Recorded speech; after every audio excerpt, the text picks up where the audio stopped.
സാധാരണ എല്ലാവരും ചെയ്യുന്നത് തന്നെ, പ്രത്യേകിച്ചൊന്നുമില്ല. എന്നാലും സാധനങ്ങൾ ഇരുന്നപ്പം ഞാനൊന്ന് ചെയ്തതേ ഉള്ളൂ. പാത്രം അടുപ്പത്ത് വെച്ച് ചൂടാകുമ്പോൾ നെയ്യ് ഒഴിച്ച് കൊടുക്കുക. നെയ്യ് ഒന്ന് ചൂടാകുമ്പോൾ സേമിയ ഇട്ടൊന്ന് വറുത്തെടുക്കാം.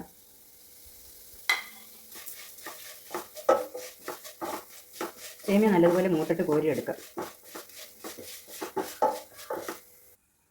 സേമിയ മൂത്തിട്ടുണ്ട്. ഈ പാത്രത്തിലേക്ക് കോരിയെടുക്കുക. പാത്രത്തിലേക്ക് കോരി മാറ്റി വയ്ക്കും. സേമിയ എല്ലാം കോരി മാറ്റിയിട്ടുണ്ട്. ഇനി ഇതിലേക്ക് കശുവണ്ടി ഇട്ട് കൊടുക്കാം. കശുവണ്ടി ചെറുതായിട്ടൊന്ന് നോക്കട്ടെ. ഇതിലേക്ക് കിസ്മിസ് ഇട്ട് കൊടുക്കാം.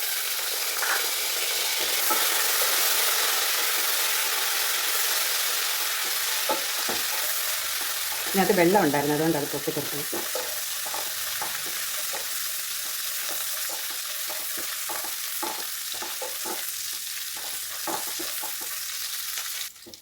അത് മൂത്തിട്ടുണ്ട്. അതും ഒരു പാത്രത്തിലേക്ക് കോരി മാറ്റി വയ്ക്കും. അതും കോരി മാറ്റിയിട്ടുണ്ട്. ഇനി കുതിർത്ത് വെച്ചിരുന്ന ചവ്വരി ഇട്ട് കൊടുക്കുക. ഒഴിച്ചു കൊടുക്കുക. ഇനി നല്ലതുപോലെ ഒന്ന് വെന്ത് വരട്ടെ. അതുവരെ ഇതിൽ വെച്ചൊന്ന് വേവിച്ചെടുക്കാം.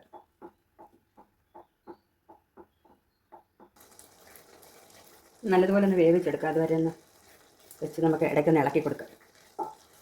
ചാനൽ ആദ്യമായി കാണുന്നവർ, സബ്സ്ക്രൈബ് ചെയ്യാത്തവർ ഒന്ന് സബ്സ്ക്രൈബ് ചെയ്യണേ. വീഡിയോ ഇഷ്ടപ്പെട്ടാൽ ഒരു ലൈക്ക് കൂടി ചെയ്യാൻ മറക്കല്ലേ. ഇനി തിളപ്പിച്ച പാല് ഇതിലേക്ക് ഒഴിച്ചു കൊടുക്കുക.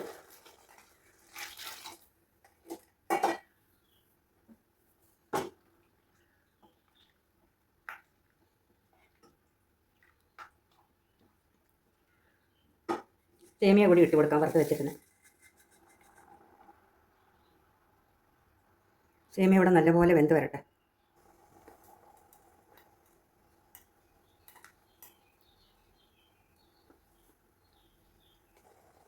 ഫ്ലെയിം ഒന്ന് കുറച്ചിട്ട് കുറച്ച് നേരം ഒന്ന് മൂടി വയ്ക്കാം.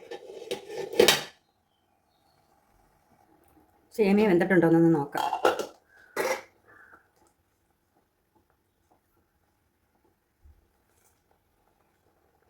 കുറച്ചുകൂടി വേവാനുണ്ട്. മധുരത്തിന് ആവശ്യമായ പഞ്ചസാര ഇട്ട് കൊടുക്കുക.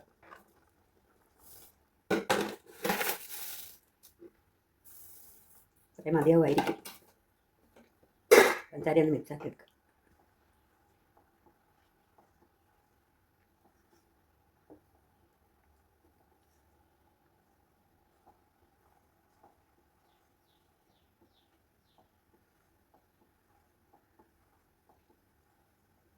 ഏലക്ക ഇട്ട് കൊടുക്കാം.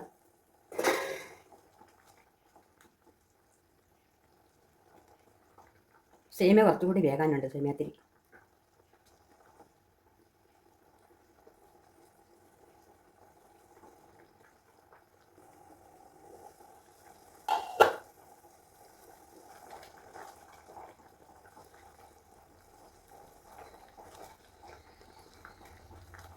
വറുത്ത് വെച്ചിരുന്ന കശുവണ്ടി കിസ്മിസും ഇട്ട് കൊടുക്കാം. ഫ്ലെയിം ഓഫാക്കാം.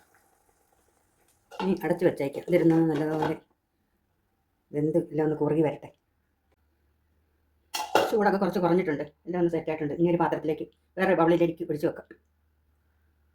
ഇപ്പോൾ ഒരു ബൗളിലേക്ക് മാറ്റിയിട്ടുണ്ട്.